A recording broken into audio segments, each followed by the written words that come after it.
जैसे national conference ने आपने देखा होगा, मुझे कहने की भी जरूरत नहीं, हर बात पे जिसको कहते हैं ना बहुत ही कमजोर, बहुत ही मीक, वहां पे अपने आप को पेश किया। हालांकि अगर आप उनके मैंडेट को देखेंगे, कश्मीर में तो एक तरफा मैंडेट दिया, मगर बात तो करो अपने लोगों के लिए।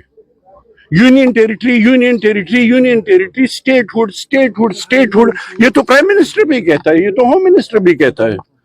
कम से कम उमर साहब ये हिम्मत तो करते कि उनको बताते मुझे टाइम लिमिट दो, कब तक स्टेटहुड करोगे। वो तो ये बात भी नहीं करते, वो तो बात ही नहीं करते, कन्फ्रंटेशन की बात ही नहीं, वो कोई उनसे एक्सपेक्ट नहीं करता है, वो तो बात ही नहीं करते। वो कश्मीरियों की, जम्मू कश्मीर के लोगों के जो मुसीबतें हैं, जो तकालीफ हैं, जो इश्यूज है, वो तो बात ही नहीं करते किसी बात पे भी। स्टेटहुड, ये तो प्राइम मिनिस्टर भी कहता है, ये कोई खतरनाक बात तो है ही नहीं, बस ये कहते हैं कम से कम टाइम लिमिट तो मांगे। और जब तक यूनियन टेरिटरी है, क्या वो कोई काम नहीं करेंगे? क्या वो जम्मू कश्मीर और कश्मीर के लोगों को ये बताना चाहते हैं कि जब तक ये यूनियन टेरिटरी है तब तक उनकी पार्टी और उनकी मैसिव मेजॉरिटी कुछ नहीं करेगी? तो मुझे क्या नाम है, केजरीवाल जी याद आते हैं, मुझे उनसे इख्तिलाफात हैं। जब 370 हमसे छीना गया तो केजरीवाल जी उनके साथ खड़े रहे, मगर जहां तक मेरिट का सवाल है, क्या केजरीवाल जी ने कोई बात नहीं की? क्या केजरीवाल जी हर दिन लेफ्टिनेंट गवर्नर के दरवाजे पे प्रोटेस्ट नहीं करते थे, एहतजाज नहीं करते थे, मज़ाहमत नहीं करते थे, होम मिनिस्टर के खिलाफ मज़ाहमत करते थे, स्ट्रीट्स में होते थे?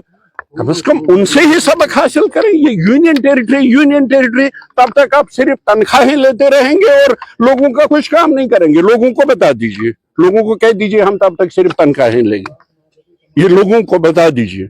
और यूनियन टेरिटरी में होते हुए भी मुझे तो पहले शर्म आती, मैं इसको यूनियन टेरिटरी पीडीपी नहीं मानती, हम स्टेट हैं।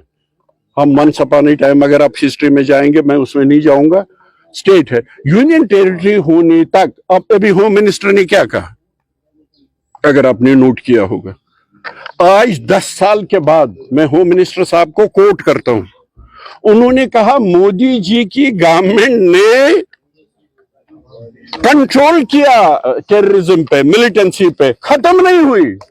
आप असेंबली को बात नहीं करने देंगे, मत कर लीजिए, मगर खुदा के लिए ये मत कहिए ये सब जुडिस है। तमिलनाडु से सबक हासिल कर लीजिए। तमिलनाडु में 6% मुस्लिम आबादी है, 6% तमिलनाडु में। उन्होंने यूनानिमस रेजोल्यूशन पे पास किया वक्फ बिल के खिलाफ। वेस्ट बंगाल जाइए, ममता बनर्जी, उन्होंने कहा मैं इसको इम्प्लीमेंट नहीं करूंगी। और हम मुस्लिम मेजॉरिटी स्टेट हैं, हम इस पे डिस्कस भी नहीं करेंगे, हम इस पे बात भी नहीं करेंगे। राठौर साहब से कम मुझे ये तवक्को नहीं थी, क्योंकि एक्सपीरियंस है, सब कुछ है। जब वो स्पीकर बने, मैं भी खुश हुआ कि वो एक्सपीरियंस से काम लेंगे।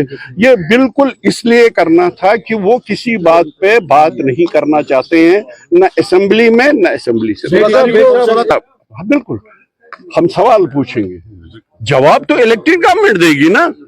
इनका हक तो खत्म हो गया सवाल पूछने का। 8 अक्टूबर को जो मैंडेट मिला, उसके बाद ये हक लोगों का है कि इनसे सवाल पूछे, ये जवाब दे। ये स्टेट सब्जेक्ट के वारिस हैं जो महाराजा हरि सिंह ने दिया था।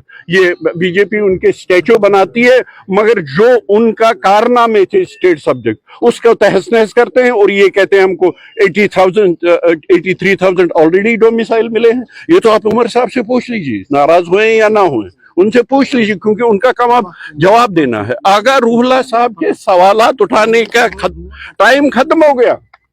वो अब रूलिंग पार्टी में हैं, उनको जवाब देना है। सवाल पीडीपी को पूछने हैं, सवाल लोग पूछेंगे, उनका काम है जवाब देना। मैं सलाम करता हूँ, एटलीस्ट वो सुप्रीम कोर्ट में चले गए, एटलीस्ट। और मुझे उम्मीद है कि जैसे सुप्रीम कोर्ट ने कल तमिलनाडु को लेके गवर्नर के खिलाफ जो उन्होंने